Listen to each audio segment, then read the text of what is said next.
Great, the program is going well. I hope you're enjoying this. It's not a big program, so we don't have lots of code here, but however, this implements quite a lot of aspects of Python. So we're loading data in Python into a Python data type, and we have functions, we have conditionals here, we have user input, and later on we're also going to implement for loops in this code. So we'll talk about that later, why we need for loops. And so we have libraries, we are importing libraries here. And so this is JSON. We also need to import the difflib library, which we are currently working on. So let's focus on difflib for now. And what we have is, we pass this rain string with double N here. And we got a set of suggestions. So the best matches of the word rain out of the keys of our dictionary. But the user may also pass a word that doesn't exist at all and it doesn't have any similar matches there like that. So basically you have three scenarios. The user enters the exact word like rain and immediately you return data so with that particular key. That's the first scenario. The second scenario is when the user enters a word that is very close to one of the words you have in your dictionary, so like rain with an extra N. In that case, you want to return the first item of the list that the getCloseMatches generates. And the third scenario is when you get an empty list, which means that there is no such word or similar to that in your list. And so we have three scenarios, which means we need to sort of apply three conditionals in the conditional block here. At the moment we have only two, so we need one more which says, did you mean this word? So please double check it. For now we we'll just pass a message, and also note something. You may also want to pass a higher cutoff value there, like 0.8, because sometimes if this is a low, like 0.5, and you pass like some random word, that will suggest you a few words which maybe you don't want. So you may want to play around with that. In that case, you get an empty list. I think I'll use a 0.8 value for the cutoff when I implement it in the script here. So let's go to our code. The first thing we need to check is if the word is in data and return the value for that word. You may ask, what if you want to check for similarities first and not this? Well, I think the first conditional you need to apply is the one that you think will have more occurrences. So if you think that most of the users will enter the correct word, then you need to check for that conditional first. You don't want the program to go through the conditionals that have less probability to happen.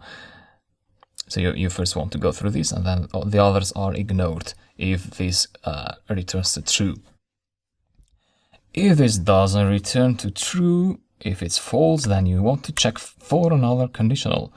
And when you check for more than two conditionals, you need to implement the Elif statement. So for multiple conditionals. And so we need to we need to check whether this list is empty or not.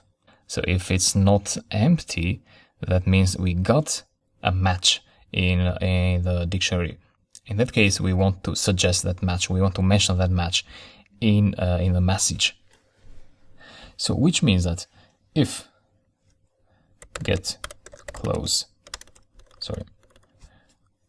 let me import it first. From difflib import get close matches. So if Elif get close matches with the word given in data.keys, like that. So this is a list object, right? That's the same thing as this one here. So this is a list object, and you want to check whether the length of that list is greater than 0. If it is, you want to return a message. Let's say, did you mean?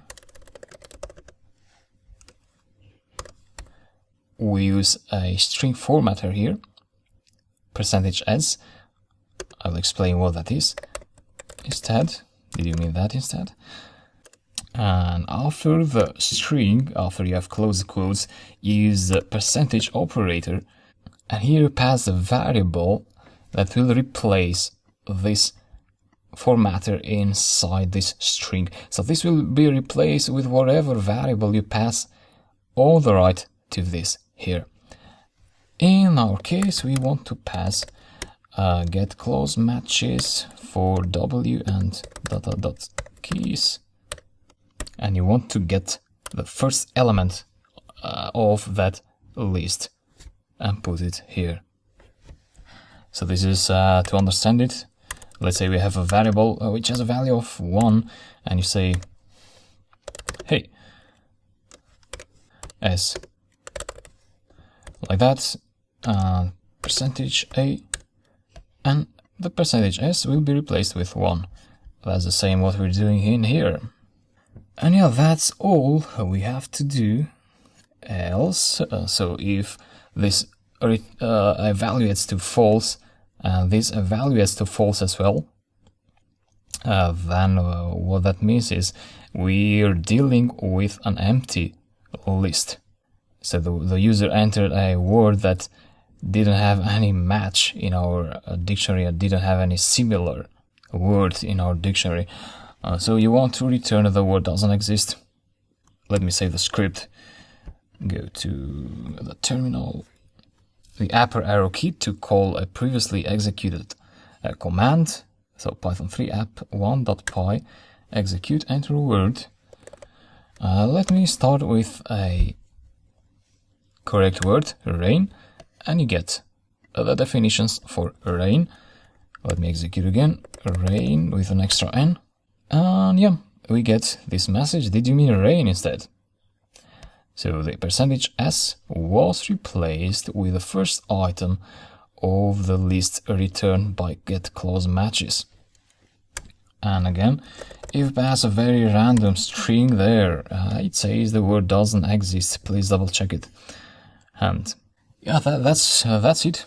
However, I still see an issue with this, so we still can make the program more user-friendly. The problem now is that when the user enters like rain by mistake, what you say, you just pass a message there saying that, oh, did you mean rain instead? Oh yes, I mean rain, but how can I enter rain? Why do I have to execute the program again?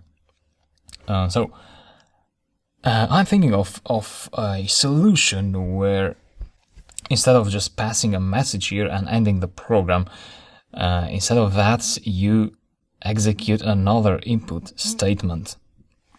So another input statement, another input function like that, this one in here, where you ask the user to enter, let's say, y if they meant rain, or n for no, so y for yes, n for no, if they didn't mean rain. So if yes, then you basically pass, you return the value for the rain word. If they pass no to the input message, then you say sorry if that's not the word that you meant, then we don't know what you have in mind. So we say the word doesn't exist, please double check it. That's what I'm thinking.